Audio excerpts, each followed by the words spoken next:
Hey, it's Nicole with Fasten DIY Workshop.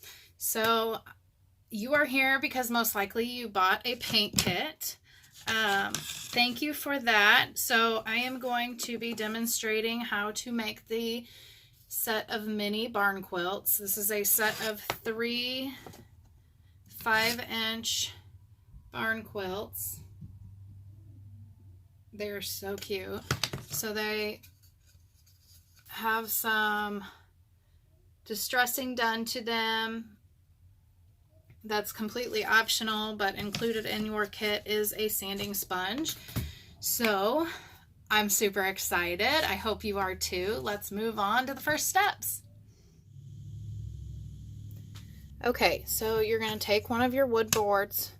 Actually, you will most likely just lay all 3 out at one time and paint them all, but for the sake of the video, I am going to just do one for the demonstration. So you will take your bristled brush, and yours may be a different color, but that doesn't matter, and you will get some of your base coat paint, which should be a cream or white type color, and you will paint long. Sometimes you have to grab a corner, and you will get paint on your hands when you're trying to hold this. Long colors, and if you go quick enough, you can go over it as I'm doing now. But if you're taking a while to paint, I would avoid going over the already painted areas so that you don't get it too clumpy. But in all reality, since most likely you are going to be distressing these, it's okay if it gets a little gobbed up in areas, because it's supposed to look rustic anyway, and you're going to be sanding over that. So some of it, when you do that, will get on the edge. So I like to go along that edge and then do this again. And I usually don't worry about the edges too much, but you can just gently, with whatever's left on your brush, kind of go across the edge like I just did there. Okay, so most likely this will not be completely coated. It's going to look a little rustic, so if you want, you should have enough paint to do a second coat, but I don't worry about it because I kind of like the way it looks. It makes it look like it has a wood grain in there. So you can go ahead and clean your bristled brush and save it for another project later if you'd like. And so we will let this dry completely, and once that's done, we will move on to the stenciling part. Okay, great.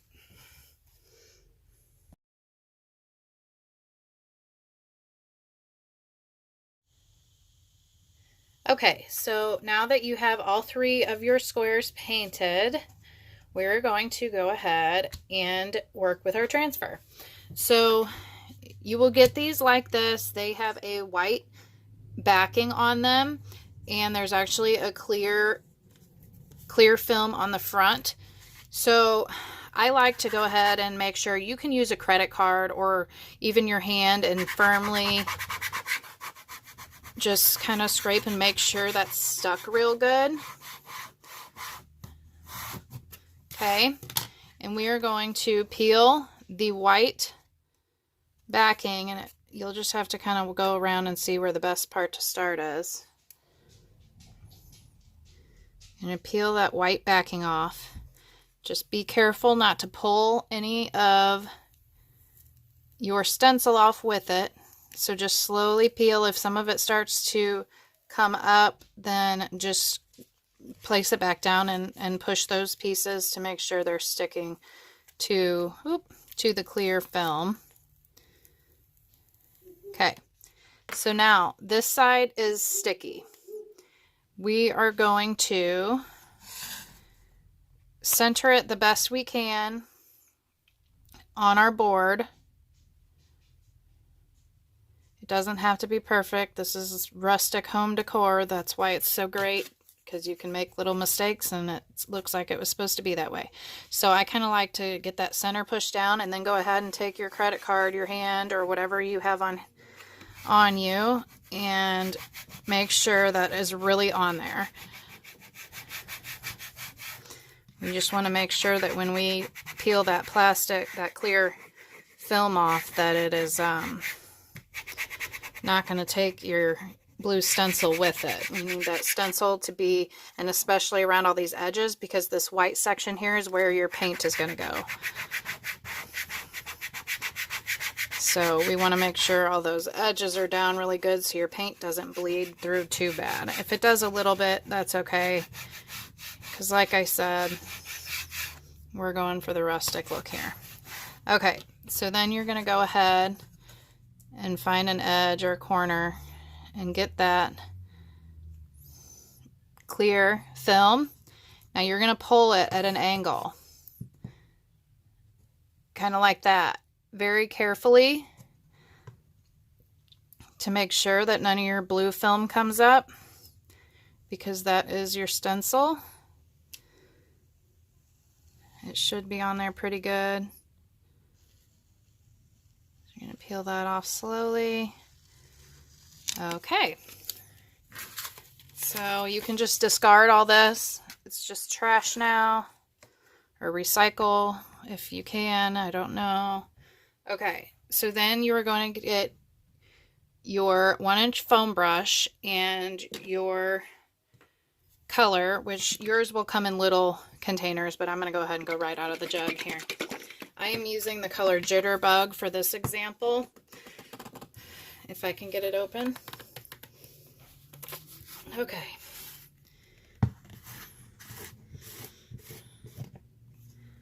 So we just need little bits of paint. I'm just going to work right out of the jar lid.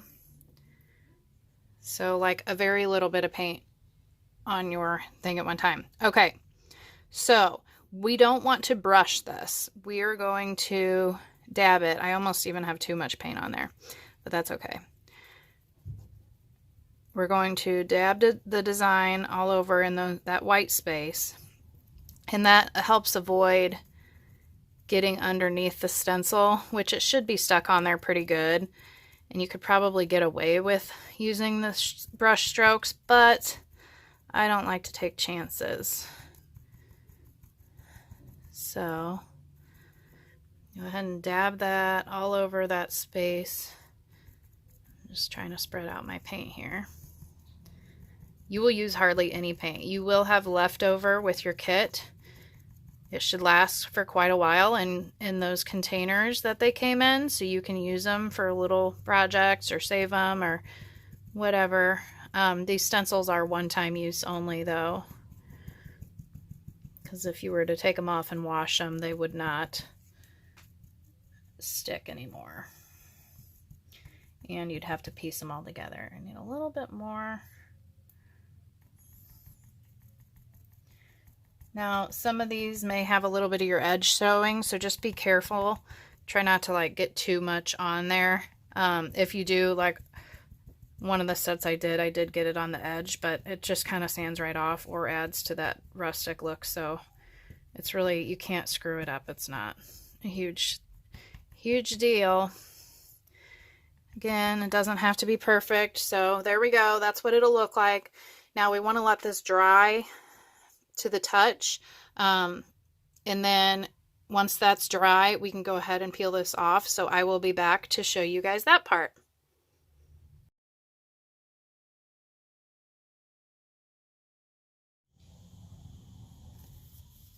Okay, so now that all 3 of your squares are dry, and I'm just going to show you this one, we're going to go ahead and peel your stencil off.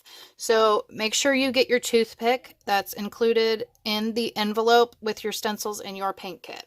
I'm going to set this aside for a minute because most likely you will be able to grab the edge and get the majority of it with your fingers just by peeling it off.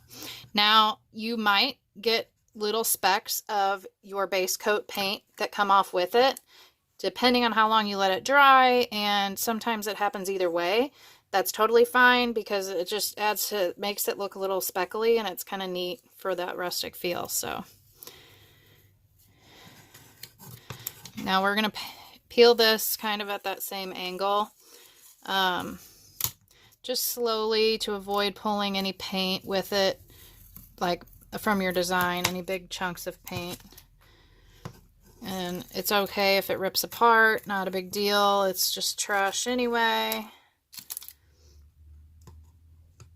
I had this one sticking on there real good. See, I love that speckled look. I don't know if you can kind of see that there. I think it just looks awesome. It reminds me of vanilla bean ice cream, actually. Okay, so now that we got the outside edge, now is where the toothpick comes in. So we're going to go ahead and get in. It's hard to get in those corners sometimes. You can just get it up a little bit, and then you can get the remaining with your fingers. You just have to find the best corner to work from. So once you get a corner up, you can grab your nail and pick it up and peel those little pieces. Now, when I really rubbed this stencil down on there pretty firmly with my squeegee, or if you used a credit card. So if you don't do it quite as hard, just enough to make sure the stencil sticks on your board, then you won't have as hard of a time peeling these off as I am. It's not necessarily difficult. It's just trying to get that corner up just enough to grab it.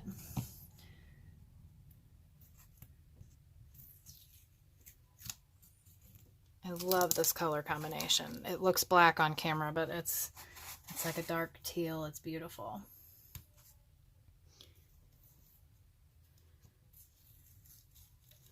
Okay, so there is our quilt block. You can kind of see there how it's all rustic looking with your little speckles. So we are going to go ahead and sand over this in the next step.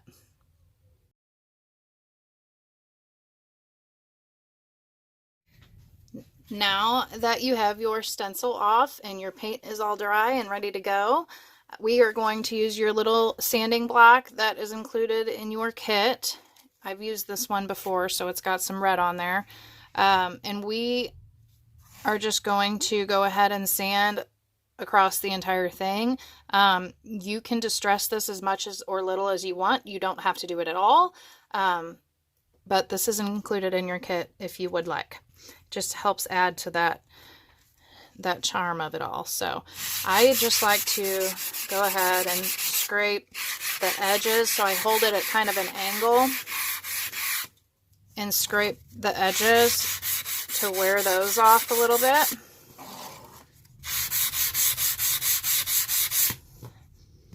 And that helps that edge a little bit. Okay, so then after I do that, I go ahead and go over the entire thing. Now I just go in the same direction.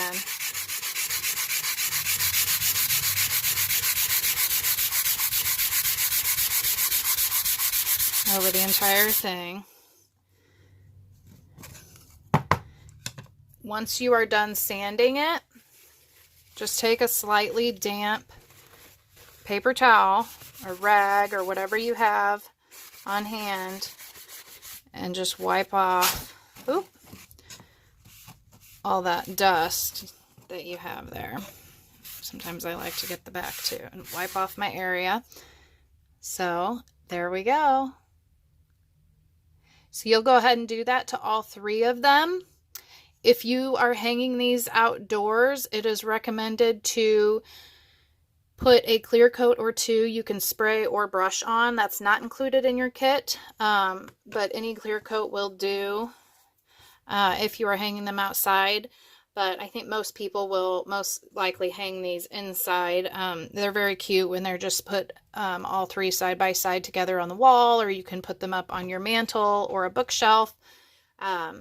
And once you are done, included in your kit are 1-inch command strips. These are like picture hangers, so they are Velcro. They'll come in your kit already put together like this, so there's two sticky sides, and you'll just go ahead and put it in the center of the top or just in the center of your board and hang it where you want if that is what you are going to do. There we go. All done. You did it. You finished your set of 3 mini barn quilts. So I just wanted to ask that you take a picture of your finished project. You can wait till you hang it up, or you can just take it out on your table, share it on Facebook, and tag us at Fastened, FASND Workshop. That just kind of helps spread the word about my small business here and show everybody all the awesome stuff we can make together. So thank you very much for getting your kit from us, and I can't wait to DIY with you again. Thanks. Bye.